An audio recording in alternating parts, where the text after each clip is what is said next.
kaya nilang tanggapin ang pinakamalalakas na tira sa katawan na hindi sasaktan.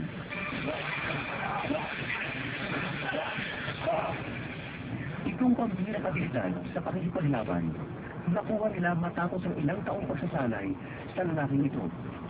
Si Rod Saknorsky, isang dating Marine at police officer na nakadiskubre ng sarili niyang kakaibang combat style. Napaka-effective nito sa lahat ng tao. Malaki man o maliit, kayang lumaban sa mga maskuladong tulad nito. Ayon kay Rod, ito itong kakaibang disiplina kasi ang mga tao niya tinuturoang tumayo sa isang relax na posisyon at tanggapin ang pinakamalakas na sipa at suntok na pwedeng gawin ng tao nang hindi nasasaktan o nagkaka-injury ng malubha. Pinitrain din ni Rod ang mga estudyante niya kung paano i-relax ang isip at katawan para i-focus lahat ng energy nila palayo sa point of impact. Tawag doon dito, Combat Key o Internal Energy Training. Sinasabay ang utak sa paghiya. Ang bunga, na-relax ka ng gusto para pagtama ng sipat suntok, di mo halos mararamdaman. Pati asawa, bumilig sa technique ni Rod, kaya nag-enroll din siya.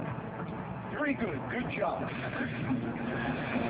Para ipakita ang mental focus at uri ng relaxation na ginagawa nila, kinapitan ng heart monitor ang estudyanteng si Randy habang sinasaktan.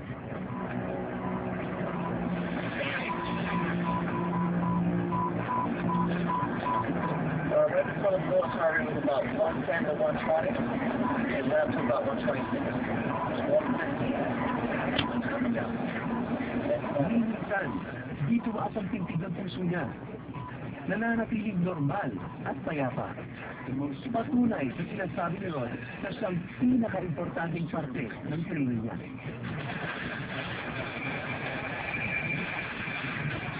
There's not going to be any guilt afterwards. I got to hand it to him. That was impressive. Ang susunod na kalaban ni Randy, si Bradley Fox. Isang taekwondo champion at ultimate fighter na nakapagpatutod ng 70 sa 73 ng kalaban. Excited ng sumalang. Naipakita ni Randy na kaya niyang tumanggap ng sipa sa groin. Mas delikado pang gagawin sa kanya ni Antonio.